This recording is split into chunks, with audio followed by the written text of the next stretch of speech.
સવારમાં વહેલા ઉઠીને નીકળી ગયા અમે તો રાજકોટ. પંછીને બતાવવા જવાનું હતું તો હું ને પંછી જો પાછળ બેઠા એને મસ્તી કરતા હતા. પંછીબેને તો બહુ મજા આવી ગઈ હતી. ગીર તો જાણે લીલી ચાદર ઓઢી અને એને થનગનાટ કરી રહ્યું હોય એવું લાગતું હતું, કેમ કે મસ્ત સવારમાં તો બહુ મસ્ત નજારો હતો. અમે તે જોઈ અને મોજ માણતા ચાલ્યા ગયા. રસ્તામાં મસ્ત વુડ્સ નામનો રિસોર્ટ આવ્યું હતું. તે બહુ સરસ હતું. અમને તો એમ થઈ ગયું કે ચાલો તેમાં અંદર વહી જઈએ, પણ શું કરીએ, દવાખાને જવાનું હતું પંછીબેનનો પાટો કઢવા, તો જવાય એમ નહોતું. બાકી બહુ મસ્ત વુડ્સ છે. ફાઇનલી 4 કલાકનો રસ્તો કાપી અને પહોંચી ગયા દવાખાને પંછીબેનનો પાટો કઢવા માટે. ત્યાં જઈને જોયું તો દુનિયાની ટ્રાફિક. અને જો પંછીબેન ફોન લઈને બેસી ગયા. તેને બાળકોને રમવાનું ટેબલ હતું તેના ઉપર બેસી ગયા, કેમ કે ક્યાંય બેસવાની જગ્યા જ નહોતી.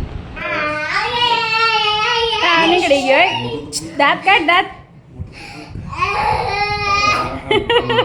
જો પંછીનો પાટો નીકળી ગયો અને પગ સરસ વ્યવસ્થિત જો સીધો થઈ ગયો. વળતા પછી પંછીને ઊંઘ આવતી હતી તો પંછીબેન સૂઈ ગયા 4-વ્હીલમાં અને અમે નીકળી ગયા ઘર તરફ જવા માટે. અમારો વિડીયો ગમે તો લાઈક કરજો, શેર કરજો અને સબસ્ક્રાઈબ કરજો.